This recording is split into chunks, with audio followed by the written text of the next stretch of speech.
Bueno, buenas tardes a todos. Muchas gracias a la sociedad, como siempre, en invitar a ILSI, en convocarnos. Y siempre es un placer estar acá en la sociedad de nutrición, con la que hace tantos años que tenemos una relación de trabajo y de amistad desde ILSI. Antes de entrar en tema, les voy a contar un poco qué es ILSI a los que no nos conocen.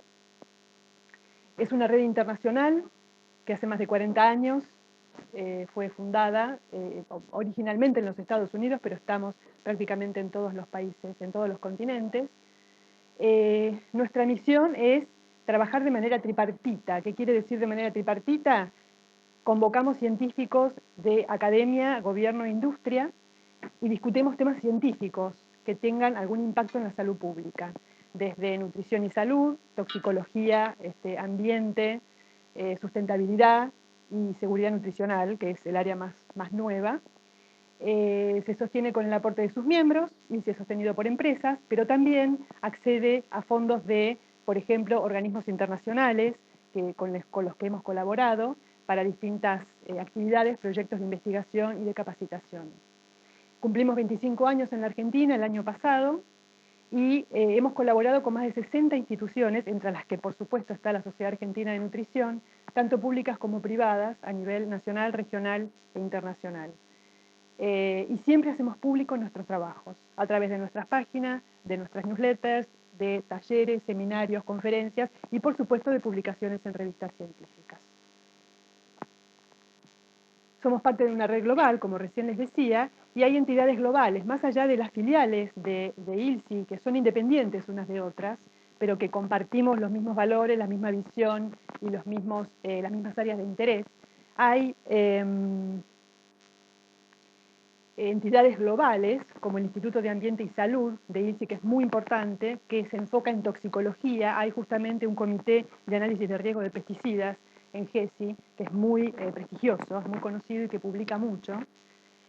También, aparte de las filiales que nosotros tenemos en los distintos países, tenemos la Fundación de Investigaciones de ILSI, la Research Foundation, que es una entidad aparte, es una entidad que no tiene miembros corporativos, sino que tiene fondos de otras fundaciones, fondos federales, fondos de otras organizaciones que son públicos y privados y que permiten hacer los proyectos y las publicaciones que hace la Research Foundation, que tiene algunos, lo que se llaman centros de excelencia.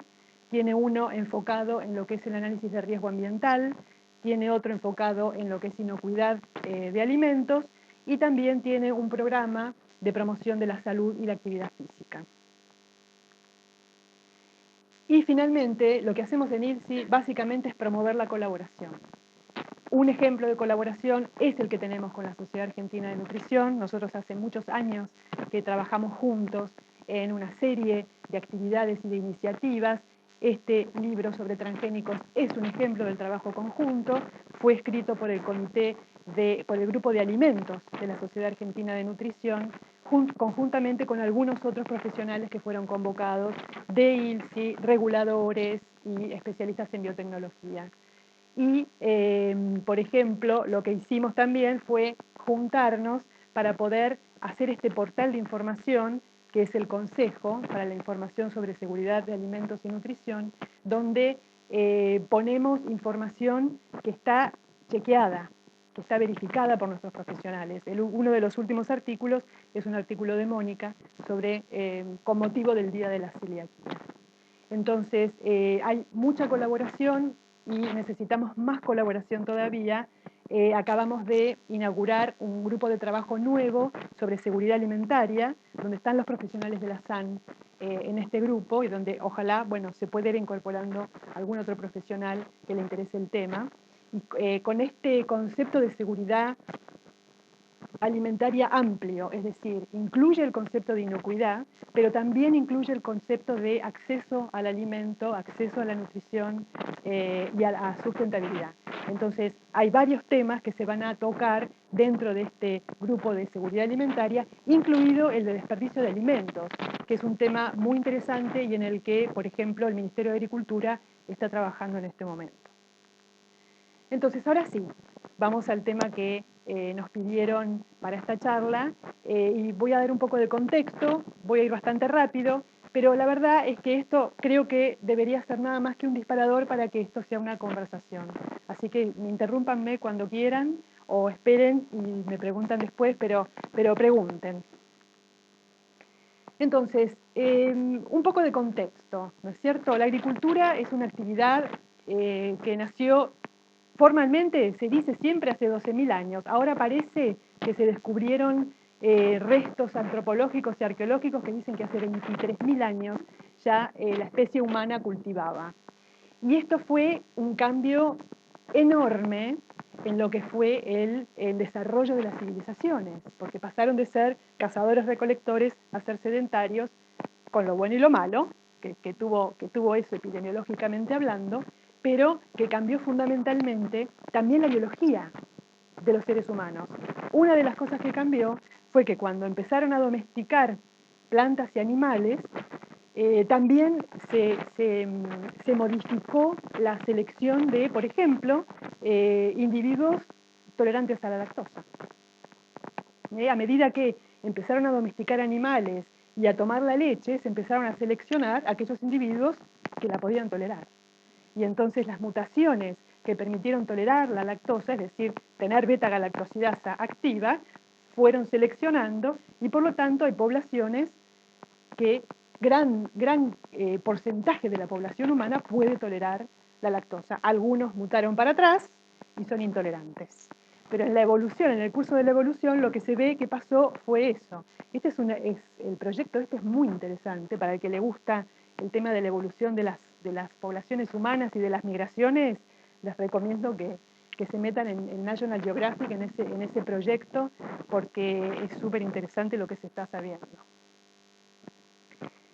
Es importante también entender, como contexto para este tema, que los alimentos que cultivamos, que consumimos, son realmente el resultado del ingenio, del conocimiento y de la innovación aplicada a lo que es el mejoramiento de los cultivos. Esta foto la deben haber visto muchas veces, pero nunca está de más recordar cómo es el maíz ancestral. ¿Sí? Ese maíz nos sirve para alimentarse. Y este es el maíz que inventó el hombre. Y de verdad es un invento, como la rueda u otras cosas que inventó antes y después.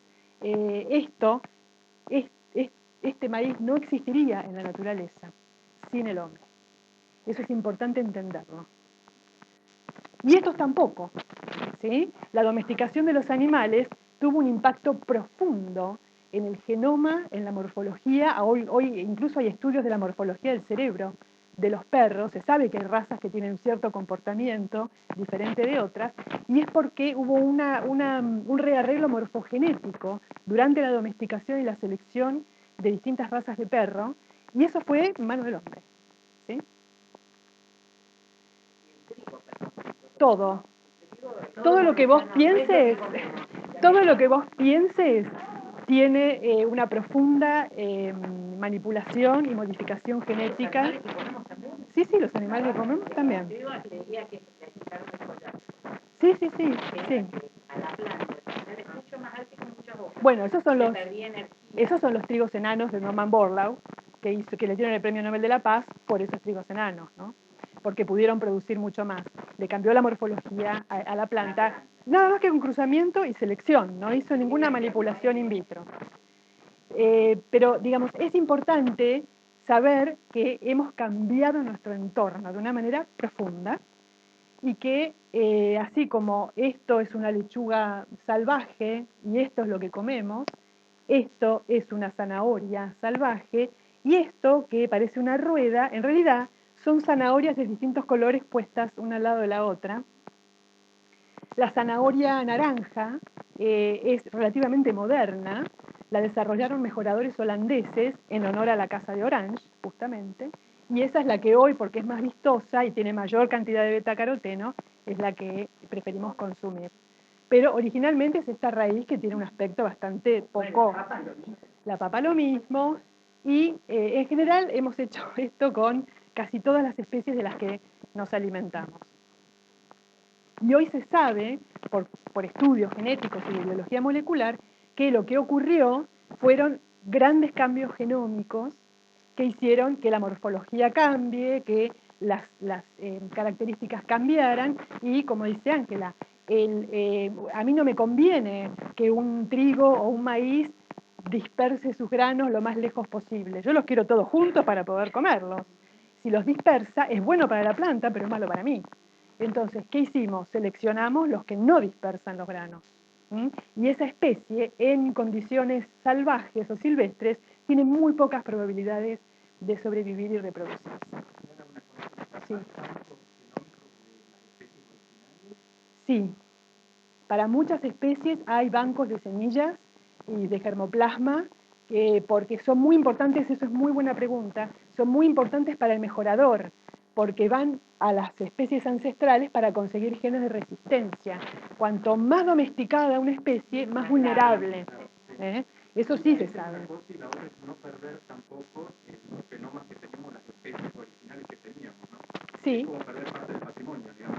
En alguna medida sí, por supuesto, porque de ahí se nutrieron los primeros mejoradores, ¿no? Así que eso es así, eso es así.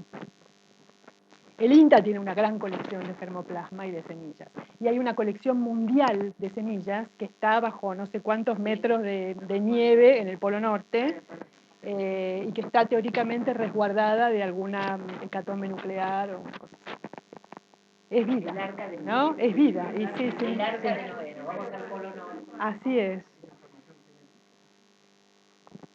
El pomelo rosado, que es un ejemplo que siempre damos, es un pomelo que fue desarrollado gracias a el tratamiento con rayos X, radiación gamma. Es una práctica bastante común en el mejoramiento de las especies, y esto se puso muy de moda después de la Segunda Guerra Mundial, lamentablemente, para algunos usos afortunadamente, los usos pacíficos, pero digamos, es una manera de obtener variabilidad genética, es decir, de mutar, que puede ser química o física. Esta es física, son rayos gamma, y gracias a esa intervención se seleccionaron estas variedades de pomelo rosado, que son las más populares, es lo que a la gente más le gusta.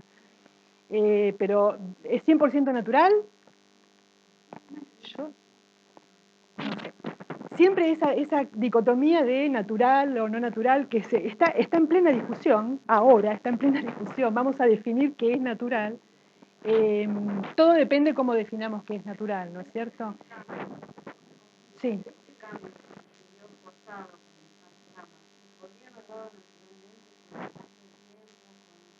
Podría haberse dado, pero es tan poco probable que en términos humanos te diría que no.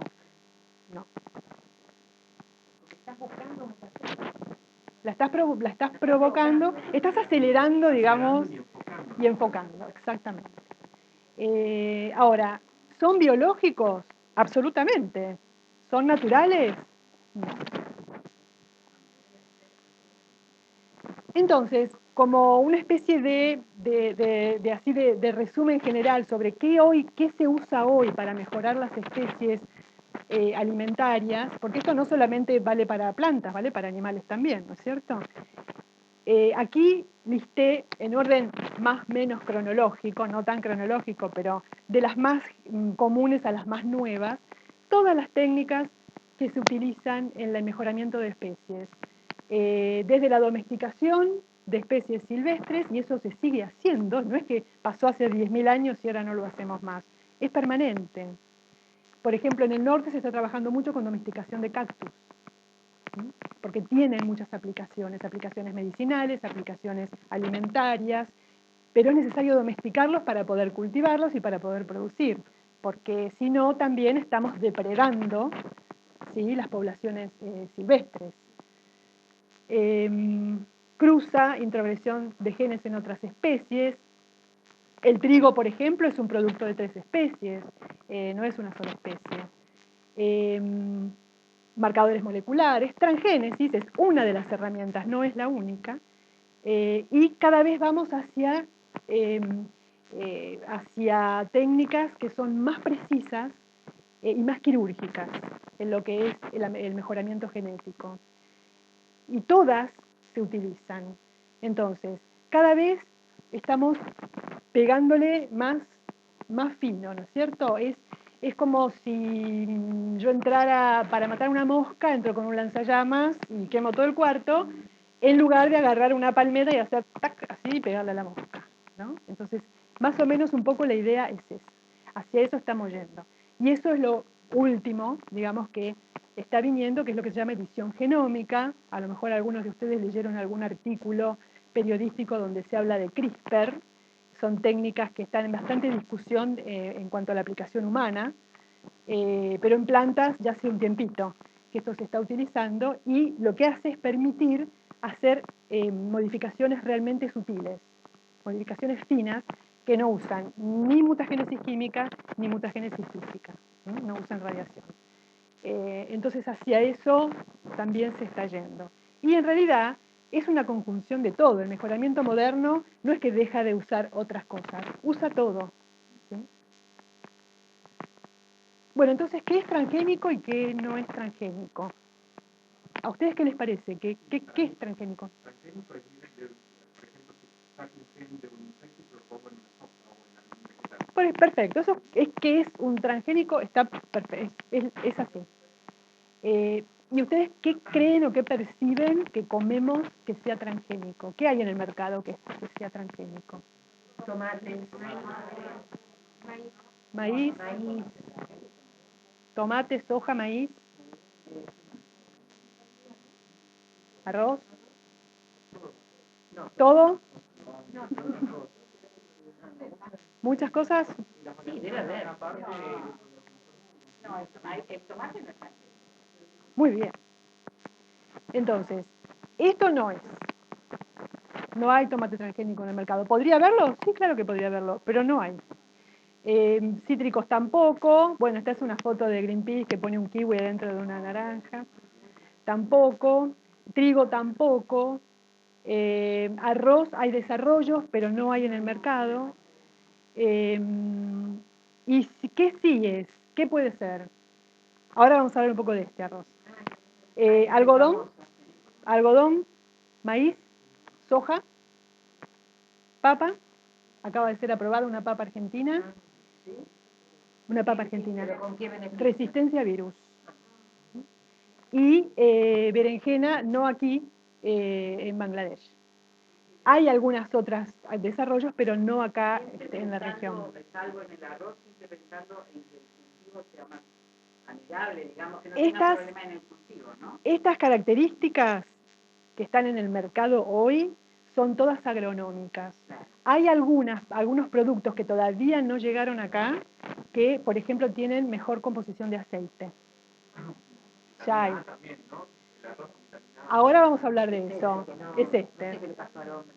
Ahora vamos a hablar de eso. Y hoy acaba de pasar algo que lo saqué, lo puse en el teléfono para comentárselo porque hoy salió con respecto a este arroz.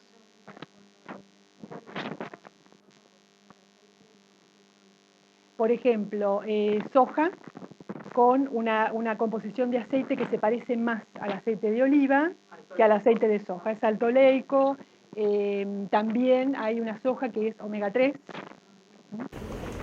Y todavía está ahí, ¿viste? Todavía no. En Argentina no hay eventos aprobados. No. Una consulta con respecto a los organismos genéticamente modificados. Nosotros, a lo largo de la historia, a través de por ejemplo, las prácticas de agricultura, nuestros ancestros han seleccionado tal vez de los cultivos las semillas que dan mejor rendimiento, ¿no? Sin necesidad de hacer esta manipulación genética como se hace hoy en día con la ingeniería genética. Sí. Eso también puede ser considerado transgénico. Nosotros hemos generado que se expresen más genes, ¿no? Si no me equivoco, más o menos sería así, a través de esa selección que hacemos, por ejemplo, de las semillas o de la... No sería transgénico, es una manipulación genética, sí, pero también hay transgénesis natural o transgénesis no intencional, no sé cómo llamarla, porque los agricultores, los mejoradores antiguos no sabían ni de genética, ni sabían de las leyes de Mendel, ni sabían ni mucho menos de ADN recombinante. Pero sí, por ejemplo, el trigo, son 3 especies juntas. Si uno hace un estudio in vitro con marcadores fluorescentes de los distintos cromosomas, uno puede ver de dónde viene cada cromosoma. Entonces tenés cromosomas azules, rojos, verdes, y sabés que eso vino de distintas especies y es un transgénico natural.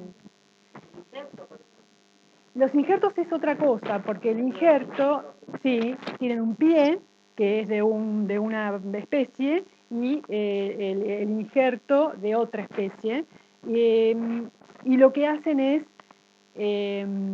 aprovechar los nutrientes y todo el resto de la infraestructura que le da el pie para crecer y hacer frutos. Pero en teoría, y todavía está estudiándose, no intercambian genes. Pero sí se descubrió que hay, por ejemplo, la batata. La batata se acaba de descubrir que es un transgénico natural, que tiene incorporados genes de bacterias en distintos números de copias y que es una cosa que ocurrió naturalmente a lo largo de la evolución. Entonces, no es un proceso tan artificial como se pensaba. Y yo creo que acá también es importante que los investigadores, acá hacemos un mea culpa, sean más humildes, ¿sí? Porque no hacemos nada que la naturaleza no haga. No inventamos nada tan nuevo tampoco. Por ejemplo, algunas aplicaciones de la transgénesis, ahora, no hablo de otras técnicas biológicas.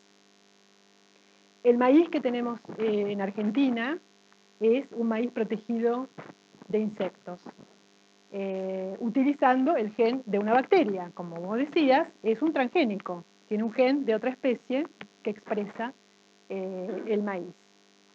Este desarrollo tiene algunas ventajas más allá de la protección de insectos del cultivo per se, y se estudió, hay datos de Argentina donde se estudiaron estos maíces respecto de su contenido de micotoxinas, específicamente fumoniциnas. No reduce aflatoxinas ni DON, pero sí las variedades que están protegidas de insectos mediante este mecanismo biológico tienen menos posibilidades de presentar contenidos de micotoxinas que el convencional. Eso está estudiado, fue estudiado acá, pero también fue estudiado en muchos otros países. Entonces hay literatura al respecto. Y esto no es magia tampoco, no es casual. Lo que pasa es que al estar protegidos de insectos, la plaga más importante es el barrenador del tallo, acá en Argentina. Y lo que hace este bicho es se mete por el tallo, es muy difícil controlarlo, porque está protegida por la planta, hace galerías, y ahí es una entrada de hongo que lo que hace, si el hongo es toxigénico, produce micotoxinas. Entonces, estas galerías promueven mucho la entrada de esos hongos. Al no haber estas galerías, esto disminuye. Es eso, es una protección mecánica prácticamente. ¿Qué otra cosa puede hacer la biotecnología para mejorar la seguridad de los alimentos? No traje información específica sobre eso para no alargar tanto, pero por ejemplo, se está trabajando en trigo apto para celíacos, se está trabajando en maní sin alérgenos, por ejemplo. Eso va a tardar, no es tan simple, no es tan sencillo, porque justamente las glutelinas son proteínas de almacenamiento del trigo y son proteínas importantes, entonces no es fácil eliminarlas. A lo mejor hay que ir con estas técnicas más quirúrgicas, eliminando los epitopes que disparan la reacción celíaca. Los cultivos transgénicos están muy estudiados y muy supervisados. Nadie puede sacar al mercado un cultivo transgénico sin pasar por todo este proceso, que es un proceso de análisis de riesgo. En la Argentina, hace 25 años que existe un proceso de análisis de riesgo, un proceso metodológico instalado, existe la Comisión Nacional de Bioseguridad, CONABIA, es una de las primeras del mundo y es la primera en América Latina, o sea que tiene mucha experiencia en hacer esto. Y aborda tanto la evaluación de inocuidad alimentaria como los efectos en el ambiente. Y es un proceso que es largo, es un proceso que lleva tiempo. ¿Qué es lo que se mira para evaluar la inocuidad o la seguridad de un cultivo que es transgénico? Ya les digo, solamente esto vale para los que se desarrollaron usando ingeniería genética. Los que usaron las otras metodologías no tienen que pasar por ningún control. Entonces, se miran los aspectos ambientales, es caso a caso, la evaluación, se utiliza el enfoque comparativo. ¿Contra qué se compara? Contra lo que tiene historia de uso seguro y de exposición segura. Se considera un conjunto básico de evidencia que involucra la parte molecular, la parte de composición, la parte de composición bioquímica. Se utiliza lo que se llama en análisis de riesgo el peso de la evidencia. Todo esto se suma para evaluar si es tan seguro como lo que conocemos o hay alguna duda o hay algún problema. Son varias las evidencias que se miran, no es un solo estudio o un solo ensayo el que se puede hacer. Esto es durante todo el desarrollo del producto, no es solamente cuando se terminó. El desarrollador tiene la obligación de mirar durante todo el desarrollo este tipo de cuestiones, lo va caracterizando, va haciendo ensayos, lo que se llama confinados, ensayos experimentales, de ahí saca mucha información y finalmente cuando decide que lo va a lanzar al mercado, tiene que presentar un dossier que es prácticamente como un dossier farmacológico. Y además nadie quiere invertir lo que hay que invertir para que después no se lo autoricen, ¿no es cierto? O tener algún problema. Ahora te voy a contar. Pero puede ser, depende del desarrollo, puede ser entre 7 y 10 años.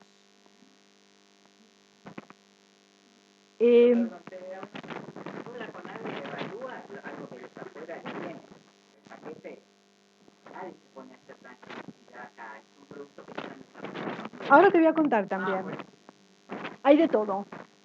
Hay de todo. Y aun cuando sea así, cuando la transformación, cuando la introducción del gen y la parte del laboratorio haya sido hecho en otro lado, todo lo que es el desarrollo agronómico se hace acá.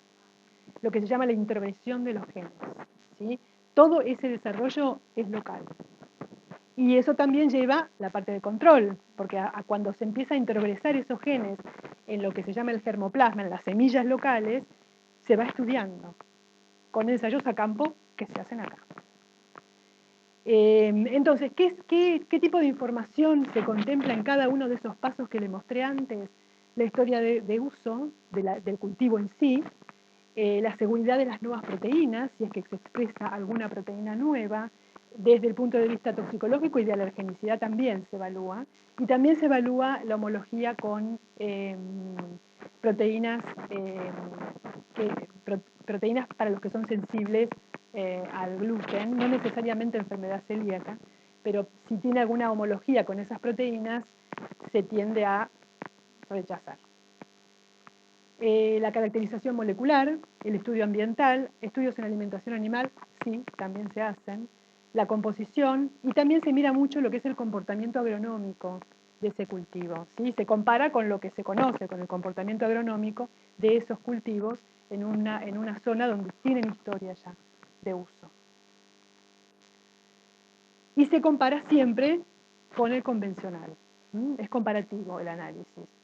Una de las cosas que se sabe hoy, y cada vez hay más estudios que muestran esto, es que a nivel molecular y a nivel de expresión de los genes, lo que se llama el transcriptoma y el metaboloma, el breeding, el mejoramiento convencional, esto de cruzar y seleccionar y hacer estos cambios un poquito a ciegas, ¿no es cierto?, tienen mucho más impacto en el cambio en el patrón de expresión de los genes que la transgénesis. Esto, cada vez hay más evidencia científica que aporta a esto, que ya lo conocíamos porque tenemos los estudios, pero hoy se sabe a nivel molecular, ¿sí? El cambio es mucho más grande cuando uno hace breeding que cuando uno hace transgénesis. Que tiene lógica, tiene una lógica. Entonces, si la pregunta es, ¿son seguros? Mi respuesta, por mi experiencia y por lo que conocemos hoy ya a 20 años de haber empezado con estas tecnologías, es sí, son seguros. Y no lo digo yo solamente. Hay mucha exposición, hay más de 1.600 millones, acá falta una M, de hectáreas sembradas en 20 años acumuladas. Y eso representa un grado de exposición realmente enorme, tanto del ambiente como de los que consumen, los que consumimos esos cultivos. Hay muchos estudios, entre ellos muchos estudios independientes, entre ellos muchos estudios de la Unión Europea, ¿sí? Y todos coinciden. Y la etapa regulatoria requiere de 5 a 6 años y una gran inversión. Y este es casi un mínimo. Porque si contamos desde que empezamos en el laboratorio hasta que realmente se presenta un dossier, pueden pasar 10 años.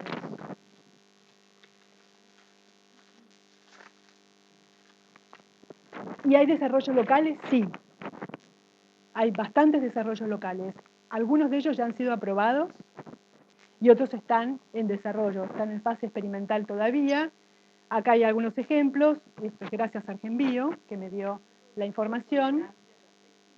Esta papa se acaba de aprobar en Conavia, le falta la aprobación de SENASA. Caña de azúcar, trigo, naranjo, este es el pie también, acá están haciendo mucho pie transgénico. Esa es una enfermedad bacteriana, creo, ¿no es cierto? ¿La tristeza? Me parece que sí, es bacteriana. Maíz resistente al mal del Río Cuarto. El mal del Río Cuarto es una enfermedad argentina, ¿sí? Y es muy grave en el maíz. Los años que hay mal del Río Cuarto realmente se puede terminar con la producción de maíz, ¿no? Es una enfermedad muy seria. Hay semillas que son bastante tolerantes a la enfermedad de Río Cuarto, hay buen germoplasma en la Argentina, pero no elimina totalmente el riesgo de que las plantas se puedan enfermar, ¿no es cierto? Pasto miel, trigo, alfalfa, cártamo también, hay un cártamo que produce proquimosina. La idea no es comercializar el cultivo, la idea es usarlo como productor, como biofábrica, para extraer la quimosina para poder hacer queso. Entonces, hay antecedentes de posiciones de autoridades, tanto a nivel internacional como nacional, incluida esta sociedad, que han estudiado el tema y se han pronunciado, han sacado alguna conclusión. Sí, hay muchas, ¿sí? Una de las últimas es el Consejo Nacional de Investigaciones de los Estados Unidos, que convocó un panel de expertos, trabajaron durante 3 años y produjeron un informe, que es muy aburrido leerlo, pero que saca esta misma conclusión.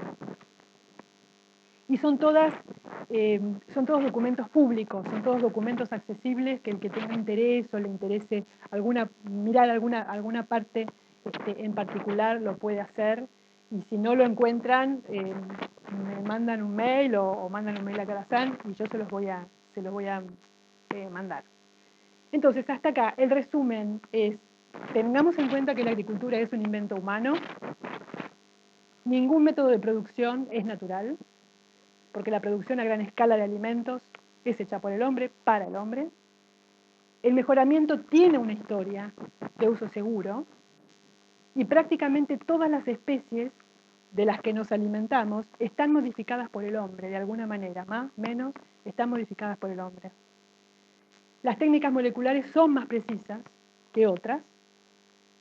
Los cultivos están regulados, son los productos más estudiados, hay muchísima información, muchísima literatura. La biotecnología agrícola fue muy adoptada, o sea, hay un gran nivel de exposición. Hace casi 20 años, 1996, este año Argentina cumple 20 años de cultivos transgénicos, y hay estudios del año pasado, creo que son, que muestran que más de 1.000 millones de alemanes han sido alimentados con estos cultivos durante 20 años sin efectos adversos. O sea, hay mucha evidencia que ahora realmente es histórica ya, ¿no es cierto? Se está acumulando para probar que esto realmente no tiene un problema de seguridad. Y vamos un poco a este tema que Mónica va a hablar al final seguramente, y que yo sé que ustedes están preocupados también por este tema, y que son los riesgos de la desinformación. Alguna desinformación es bien intencionada, otra es deliberada, ¿no es cierto? Pero la verdad es que todas nos hacen daño. La percepción pública es compleja, es algo muy complejo. Cada uno tiene su propia visión del mundo y de acuerdo a eso entiende e interpreta lo que lee, lo que escucha, lo que va viendo.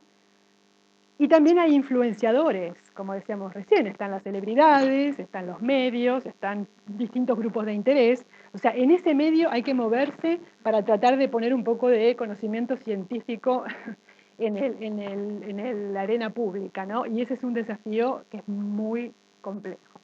Les traje el ejemplo del Golden Rice. Este es un desarrollo que hace muchos años que empezó. Esto empezó en un instituto suizo, sin fines de lucro. Muchas empresas donaron secuencias, conocimientos, secuencias que incluso estaban patentadas, las donaron para este proyecto, para que esto se pueda hacer. Y a pesar de eso tuvo muchísima contra. Tiene muchísima contra. Van por la segunda versión, una primera versión de arroz dorado que no llegaba a los niveles de provitamina A que hacía falta para la biodisponibilidad y para que tuviera un efecto en cubrir la deficiencia de vitamina A, pero después hicieron una segunda versión que sí lo cubre y está biodisponible y tienen todos los estudios hechos y lo que no pueden hacer es realmente lanzarlo para que la gente lo consuma. Entonces, si ustedes visitan el sitio del Golden Rice, van a ver que además hay una iniciativa que es muy interesante, porque esta iniciativa la lanzó uno de los fundadores de Greenpeace, que se llama Patrick Moore, que se fue de Greenpeace y que se arrepintió, ¿sí?, de todo el daño que se hizo y de no digamos, el problema es, por eso dice ahí 8 millones de chicos muertos.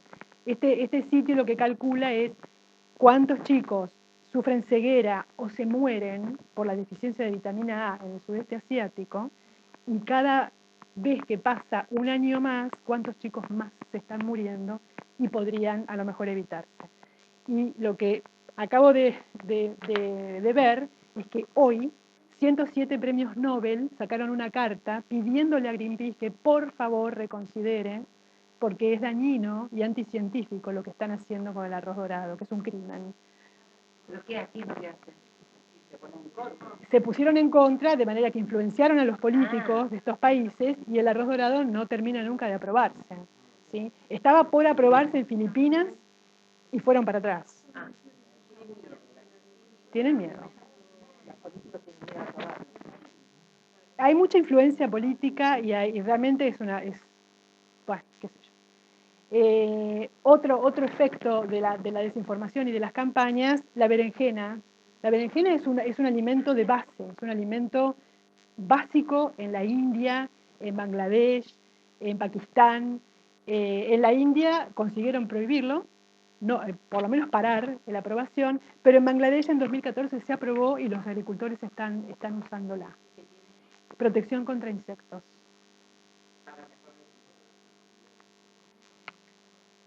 Y pasa con estos temas, ¿no es cierto? Con el miedo a lo nuevo, a lo que es difícil de entender.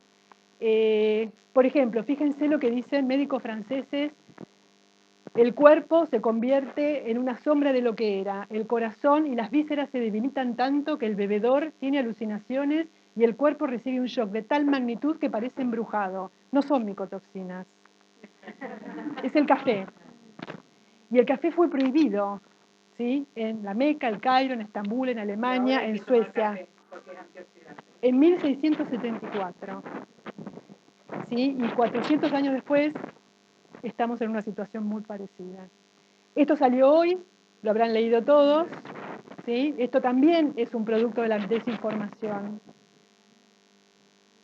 Y uno puede ver a esta chica tuiteando: me voy a comer mi cena libre de gluten, vegana, sin OGMs, ¿sí? ¿No es cierto? Sin grasa, sin carbohidratos, y es un plato con hielo, ¿no? Ese es el riesgo de la desinformación en espíritus que son vulnerables, ¿no es cierto? En psicologías vulnerables. Entonces, como decimos en INSI, la ciencia puede no tener todas las respuestas, pero puede tener las únicas. Y es importante juntarse para transmitirlas correctamente y para defender la ciencia y la evidencia, ¿no es cierto? Así que muchas gracias.